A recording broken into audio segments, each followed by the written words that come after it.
All right, we got us a 2012 F150 with the 5.0.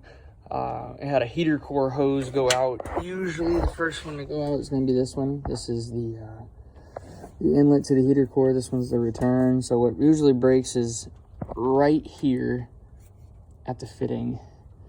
It just dry rots over time, I guess, and snaps off. So this is the one I already replaced. I went down to local auto parts store. I think I paid about 80 bucks for it. And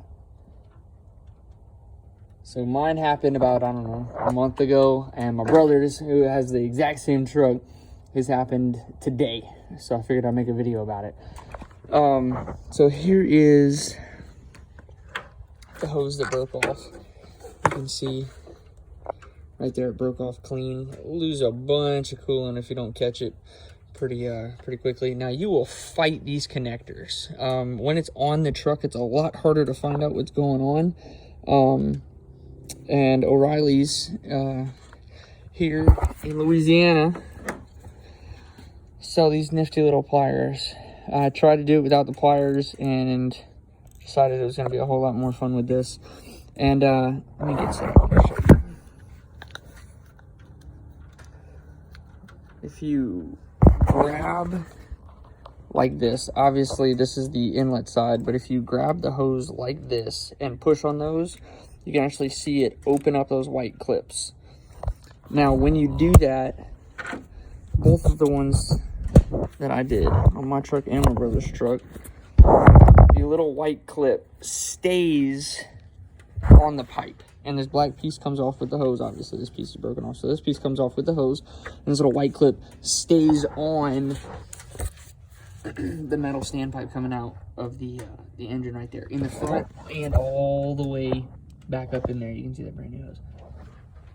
So when it stays on there, it is a pain in the butt. I tried using the pliers, tried doing a bunch of different stuff. Best luck I had is under each one of those little wings right there, just sticking flathead screwdrivers and prying it out. I know there's probably a better way of doing it, but that's the fastest way I had. Ford likes to charge about $400 to change just that hose. Parts, coolant, and everything cost me 120 bucks and less than an hour to do it myself. Now, when you go to bleed out your system again, is really important that you get all the air out of your system. What you want to do before you start your vehicle is fill up your reservoir and turn your heater all the way to max temperature and turn your blower all the way up.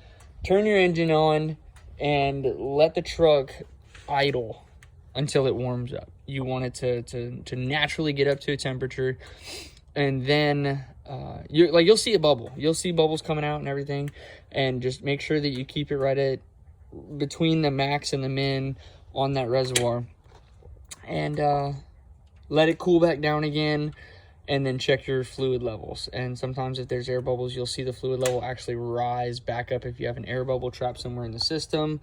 And then you can fight with that however you want. There's a bunch of different methods for doing that, none of which I'm going to cover right now. But yeah, there we go.